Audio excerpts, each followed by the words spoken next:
Hi, I'm Steph Gertzen, and my focus student is Henry. I have changed the student's name for confidentiality.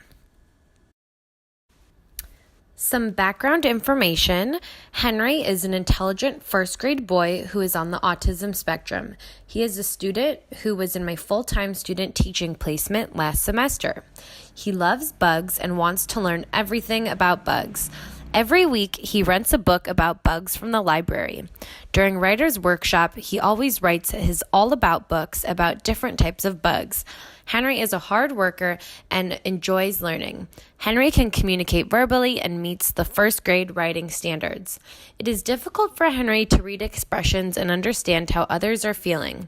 This makes conversations difficult for Henry. Henry has trouble creating relationships with peers. During recess and PE, Henry spends majority of his time by himself. During lunch, Henry doesn't like when his food touches. If his food touches, he will have a meltdown. Henry spends majority of lunchtime eating quietly. Henry is sensitive to touch. He feels extremely uncomfortable when others try to touch him and it causes him pain. If Henry's senses are overwhelmed, he will cry and scream. A weighted vest provided by his parents helps him calm down. However, he does not like putting the weighted vest on in the midst of a tantrum. My main findings from the interview are focused on Henry's coping strategies, his peer relationships, and his interests and passions. My first finding was coping strategies. I asked Henry what helps him calm down when he is stressed, sad, or angry, and he mentioned that he likes to use a calm down kit, use a fidget, read books, or talk with Miss Moe, the school counselor. Calm down kits are provided in each classroom with a visual emoji sheet where children can identify their emotion and offers a variety of fidgets and stress balls to help soothe themselves. My second finding was insight on Henry's peer relationships.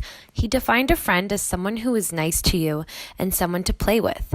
He described one of his friends who he likes to play with at recess. I will refer to her as Hannah.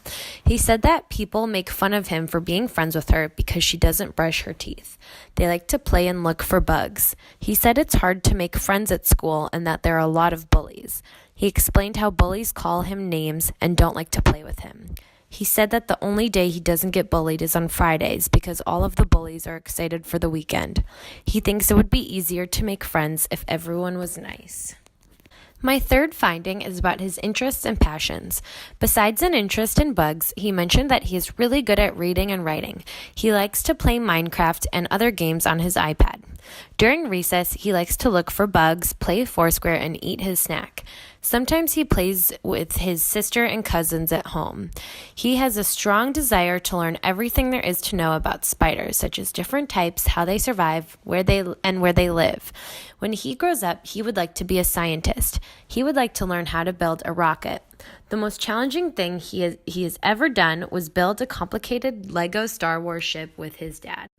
After reviewing my findings, I decided on 4 next steps, including providing a safe space, teaching social-emotional learning, adapting the Calm Down Kit, and promoting student choice.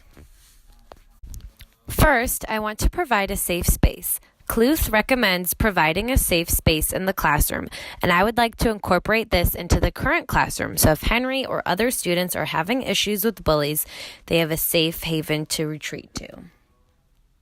Second, I want to incorporate social-emotional learning at the school in order to educate the student body. The 5 components of social-emotional learning is self-awareness, social awareness, self-management, relationship skills, and responsible decision-making. I believe if all students are taught these important skills, it will establish a more inclusive school environment and hopefully hinder bullying. According to Jones and Kahn, social-emotional learning has shown to increase academic achievement, improve student behaviors, and create an environment where students feel more connected to school. Third, I love how Henry is comfortable with the Calm Down Kit. I want to provide Henry an on-the-go resource if he has issues during lunch or recess when he is not in the classroom. For example, I want to teach him breathing techniques or different body relaxing techniques to use when he does not have access to the Calm Down Kit. Fourth, student choice will become an integral part of my instruction. Cluth recommends creating opportunities for student choice in the classroom in order to promote student engagement and academic achievement. I learned about Henry's interests and passions. Therefore, I can structure lessons where students can incorporate their interests. For example, if in math, if students were creating their own addition and subtraction word problems, Henry could choose to include spiders, Legos, or whatever he was currently passionate about.